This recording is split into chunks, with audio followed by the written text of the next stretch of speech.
Hi guys, listen, I have 2,500 videos, okay, on YouTube, 2,500.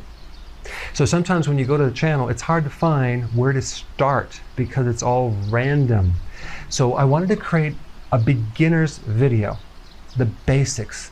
So if you're new to my channel, if you have friends and family members that are new to my program, this is the first video to watch. Okay, so let me just kind of break it down. I'll make it really, really fast. Keto. Or ketosis. What does keto mean? When you burn fat, your fat breaks down into these things called ketones. Your body can then use those as fuel, okay? So your body can actually run on ketones. It's a much, much better fuel source than sugar fuel that most people run on. It's into in other videos, okay? So keto basically means you're burning fat, okay? Healthy keto is a version of regular ketosis, but with a twist. A principle that I use is you don't lose weight and get healthy. You have to get healthy first to then lose weight. So getting healthy basically means, in relationship to eating, providing all of your nutrients. Okay, so you're eating foods that are high quality that provide all the nutrients. So you get the requirements that our bodies need. So what I recommend is something called healthy ketosis. All right, so that's the version. The other action that I recommend is something called IF. What is that? That's intermittent fasting. What is that? That is it's not a diet, it's a pattern of eating and not eating. So instead of doing 3 meals or 6 meals a day or snacks in between the meals, you're eating less frequently. Why? Because every time you eat, you raise a hormone, insulin. Too much insulin is very dangerous in the body.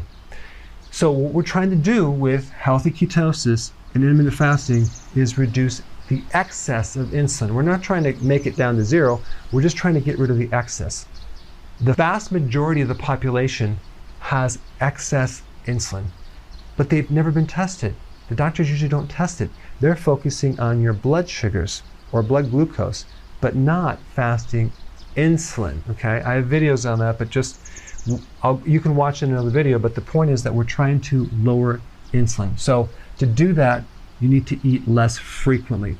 Let's say you start with 3 meals per day with no snacks, and then you go to 2 meals a day, no snacks, and that would be considered intermittent fasting. And some people do 1 meal a day, but the point is that it's just eating less frequent. It's not necessarily focused on lowering calories. Even though you will be consuming less calories, the focus is not on calories. It's about eating less frequently. At the end of the day, we want to provide all the nutrients, so we need a certain amount of calories.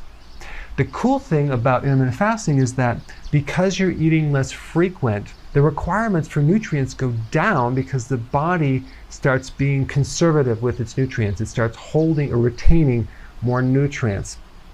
So what you would need for 3 meals a day, okay, as far as nutrients, you would need less nutrients for 2 meals a day, just because the body adapts.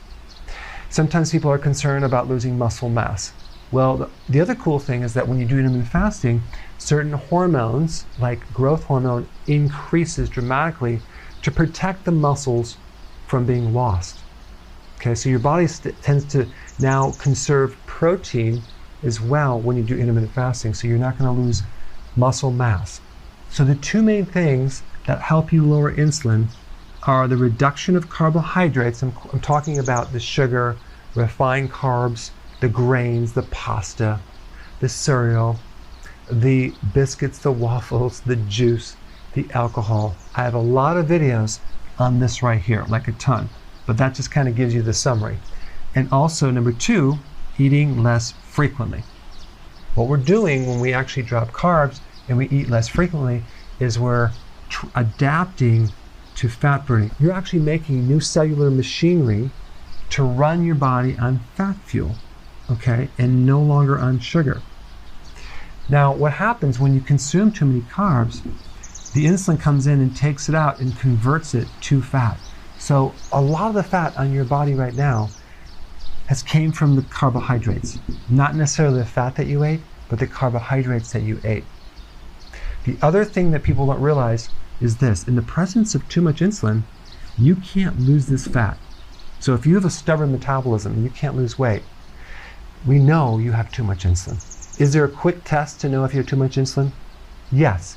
Just look down right now, and if you could see your belly, you have too much insulin. Because these are the main symptoms of high insulin.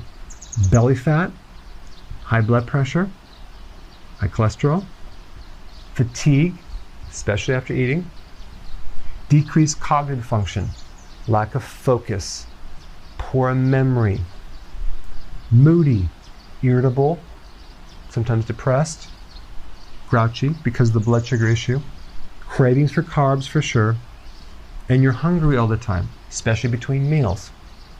When you get your body into fat burning, and now your body is burning fat between meals, because before it wasn't, it was dependent on your diet and dietary sugar. So now when you're burning your own fat, wow, you get rid of the hunger. Okay, you're not hungry anymore. It makes it easy to do this. You don't crave it anymore. That's why healthy keto and intermittent fasting is very successful long term, because it allows you to stick to it, because you're not hungry all the time, you're not craving. Sometimes when you look up keto, you'll see this little pie chart thing right here. It'll say 20% protein, maybe 70% or 65% fat as far as the total calories, 5% carbs. Okay, this is very confusing for people because you have to calculate calories into grams and this and that. This is the simplicity right here. If you just envision your plate, okay, this is your plate.